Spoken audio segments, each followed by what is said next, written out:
Have you ever wondered why the quietest man in the room can control the loudest without saying a word? Why the one who smiles and listens can have more power than the one who shouts orders? It's because true dominance is rarely declared. It is recognized. They will fear you if you understand this. That fear does not come from noise, but from the unsettling realization that they cannot predict you, cannot manipulate you, cannot own you. The first psychological truth you must master is that your silence is a weapon sharper than any blade. When you stop reacting, you become unreadable. They will demand your explanation, your apology, your justification, but you give them nothing. In that void, they see themselves. Silence forces them to confront their own motives, their own fears. The world is built on reaction. Markets react, crowds react, the weak react, but you will not. Your refusal to react makes you ungovernable, and there is nothing more terrifying than someone who cannot be controlled. Consider the second truth. Predictability is vulnerability. As long as you are predictable, you are exploitable. They study your patterns. They know what pleases you, what offends you, what makes you desperate for approval. They know which words to say to win you over, which accusations will make you explain yourself, which silences will make you fill them with your confessions. But when you become a mystery, when your words are rare, when your expressions are disciplined, they lose their hold. You move like smoke. They cannot grab you, cannot corner, you cannot define you. The predictable man is a puppet with strings everyone can see. The unpredictable man is an enigma that everyone fears offending because they don't know what he might do. Machiavelli understood this well. It is better to be feared than loved if you cannot be both. But it is fatal to be dismissed, and predictability is the death of respect. Now the third truth. People crave certainty, and they will project their fears onto you in its absence. When you offer no immediate reaction, no easy explanation, you become a mirror that reflects their anxieties. They will accuse you of arrogance, of cruelty, of being untrustworthy, not because you are these things, but because your calm threatens their illusion of control. This projection is power. It means you are shaping their emotional landscape without touching them. The wise understand this and use it. When you remain centered while others lose their composure, you reveal who is truly in command. They will call you manipulative. They will say you are playing games. But remember, power is not given, it is taken. And most people will surrender it gladly to anyone who seems to understand them better than they understand themselves. Your role is not to comfort them. It is to make them respect you enough to never underestimate you again. You must ask yourself, why do you speak so quickly? Why do you rush to justify, to apologize, to explain?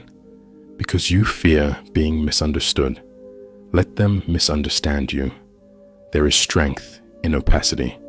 The man who reveals everything becomes small in the eyes of others. They see his weaknesses, his insecurities, his hunger for approval. He becomes manageable. But the man who keeps his intentions hidden, who controls his tongue, who reveals nothing he does not choose to reveal, that man is dangerous. He forces others to fill the silence with their own assumptions, their own fears. And in that silence, he becomes larger than life. Remember this, the less you reveal, the more they imagine. And imagination is always more powerful than truth. Look at history. The great leaders, the feared generals, the respected thinkers, they spoke carefully, or they refused to speak at all. Their silence was not emptiness, it was strategy. When they did speak, every word mattered. Every sentence carried weight. That is the essence of power, to ensure that your words are rare enough to be valued. Don't waste them trying to be liked. Don't waste them explaining yourself to people who will never truly understand you. Every time you rush to speak, you give away your advantage. Every time you react immediately, you give them your playbook. Slow down, observe, listen not just to their words, but to their silences, their discomfort, their tells. Learn them better than they know themselves, and give them only what you choose. And when they demand you speak, pause. Let the weight of the silence press on them. Let them feel their own fear, their own uncertainty. Most people cannot bear that silence. They will rush to fill it. They will confess more than they intend. They will show you their cards while you show nothing. That is how you dominate a negotiation, a confrontation, a relationship. By refusing to play the game on their terms, by making your calm unshakable, your energy guarded. Machiavelli did not teach kindness for its own sake. He taught the art of survival in a world ruled by ambition and fear. And there is no greater threat to those who would control you than your refusal to be controlled. So begin now. Cultivate the discipline of silence. Cut the need to justify. Erase the habit of predictable responses. Become aware of your triggers and sever their hold over you. When you want to lash out, withdraw. When you want to explain, pause.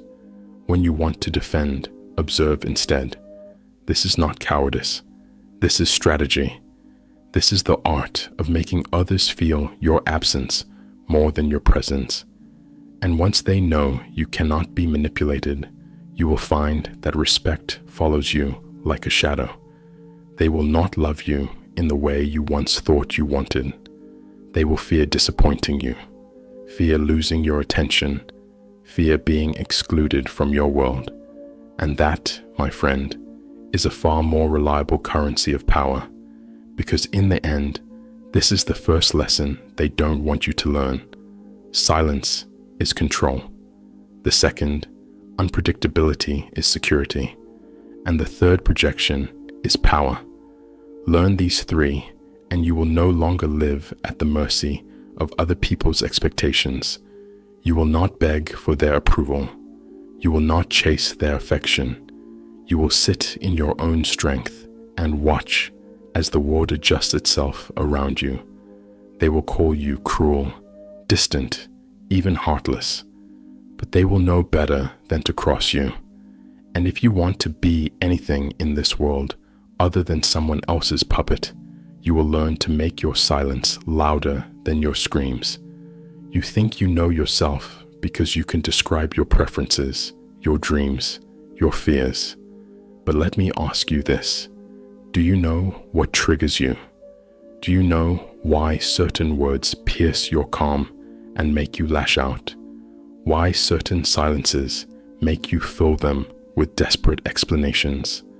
The fourth psychological truth is that whoever controls your emotions controls you. The manipulator doesn't need to tie you down. They only need to know which words will ignite your rage, your guilt, your need for validation. Understand this. Your emotions are levers, and the world is full of people ready to pull them. The only way to free yourself is to become the master of your own emotional landscape. When you no longer react automatically, you stop being predictable. And when you are no longer predictable, you become unmanageable. But mastering your emotions is not about becoming cold, indifferent, or dead inside. No, this is the fifth truth you must learn. True power lies in selective vulnerability. Show them only what you choose. Reveal your anger only when it serves you. Offer your empathy only when it is earned. Do not mistake raw openness for authenticity. The world will punish you for unguarded honesty. It will weaponize your confessions, twist your admissions, replay your weaknesses at the worst possible moments. The wise man understands that not everyone deserves access to his soul. He learns to compartmentalize, to share strategically, to reveal his wounds only to those who have proven they will not press their fingers into them. Selective vulnerability is not dishonesty. It is survival. It is the art of choosing who is worthy of your truth. And now, for the sixth truth, perhaps the most uncomfortable of all. Guilt is the leash they use to lead you.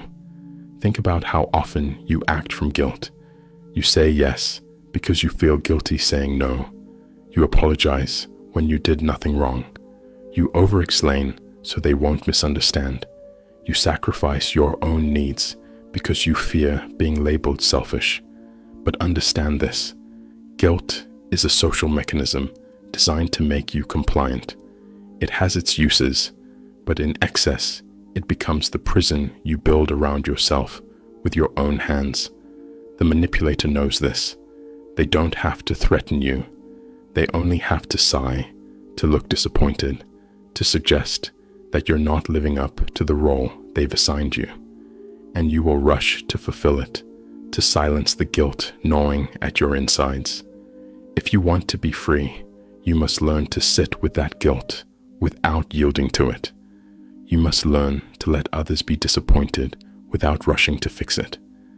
Imagine how your world would change if you mastered these three truths. If you controlled your reactions so completely that no one could provoke you into revealing your plans, your fears, your weaknesses. If you chose your moments of vulnerability so carefully that no one could use them against you.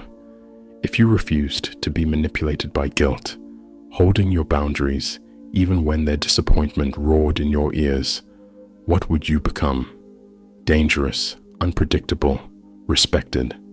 Because most people are ruled by their emotions without ever realizing it.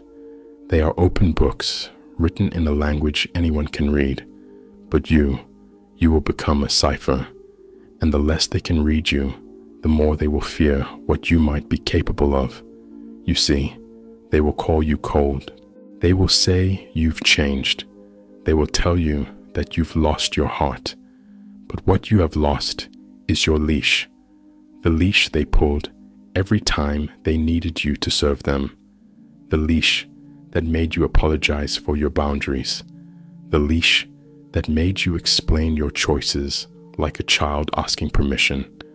When you cut that leash, they will be furious.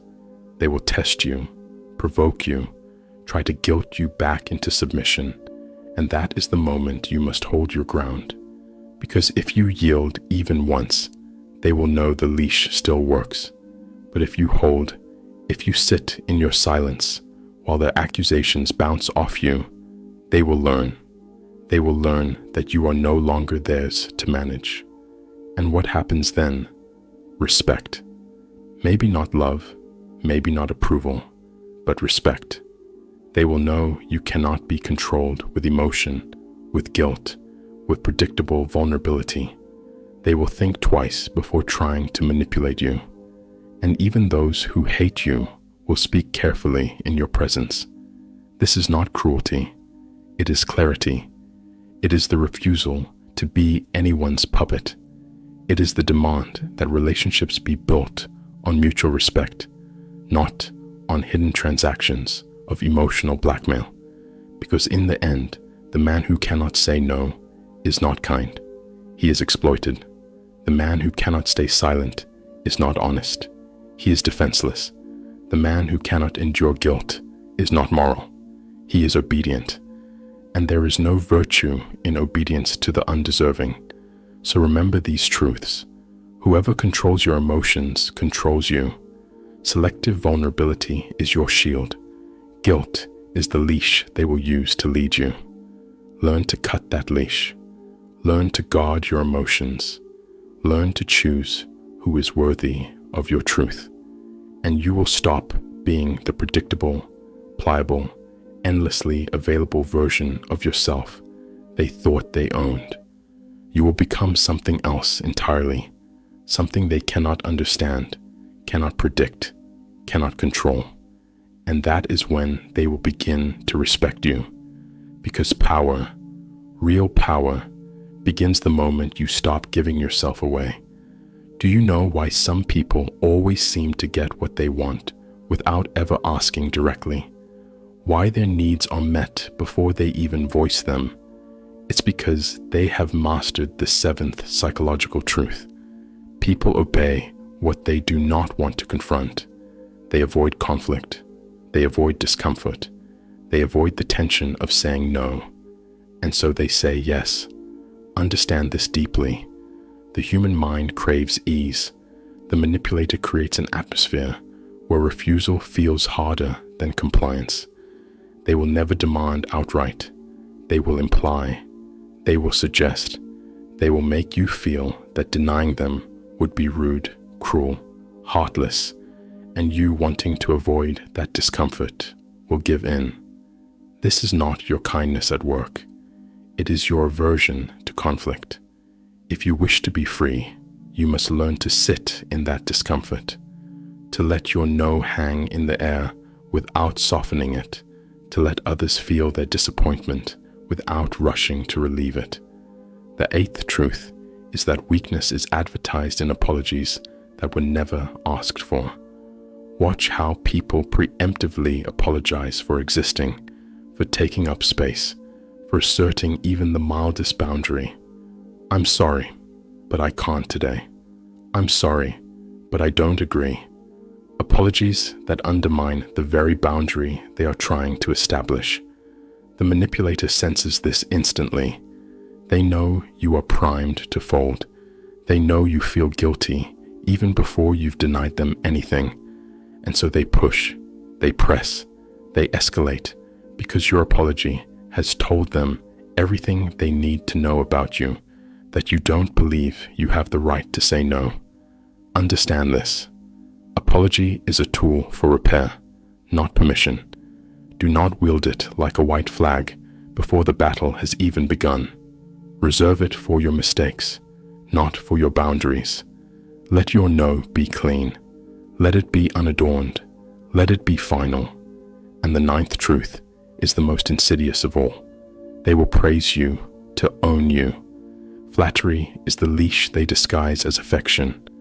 Watch how they compliment your generosity, your loyalty, your patience.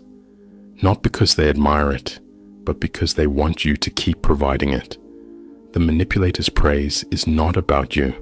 It's about them. It's the currency they pay you to secure your continued service.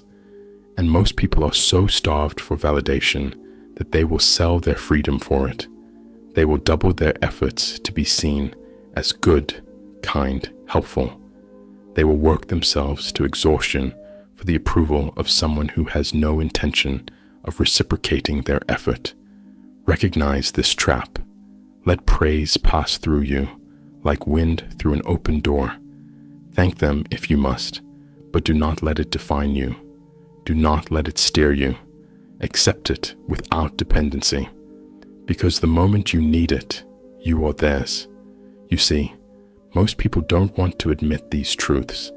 They want to believe that the world is fair, that kindness is always rewarded, that flattery is sincere.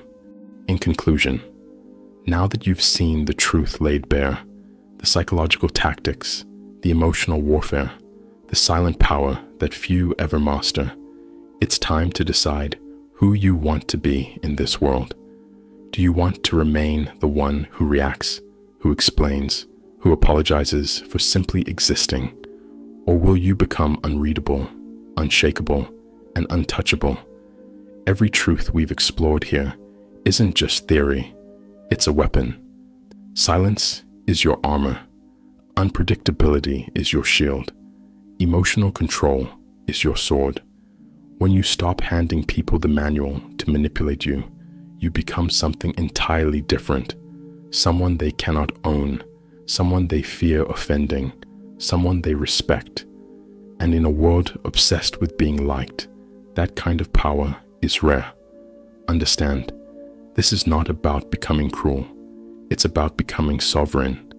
You don't need to raise your voice to be heard.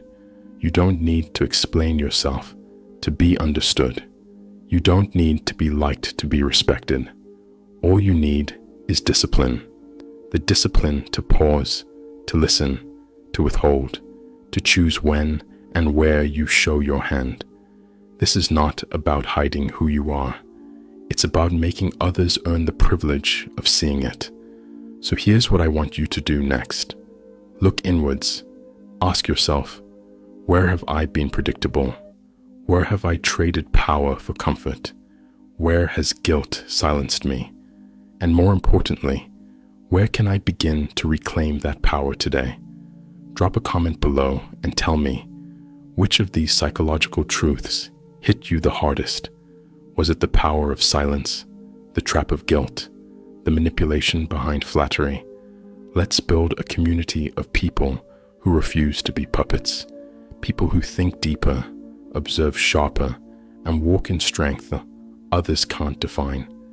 And if you know someone still living at the mercy of everyone else's expectations, send them this video. Be the catalyst for their awakening, because the world doesn't need more noise. It needs more people who understand the value of silence, more people who aren't afraid to be feared, more people like you. Now go, master your emotions, guard your mind, reclaim your power, and watch how the world begins to move around you. Like, comment, and subscribe if you're ready to live with intention, not submission. We're just getting started.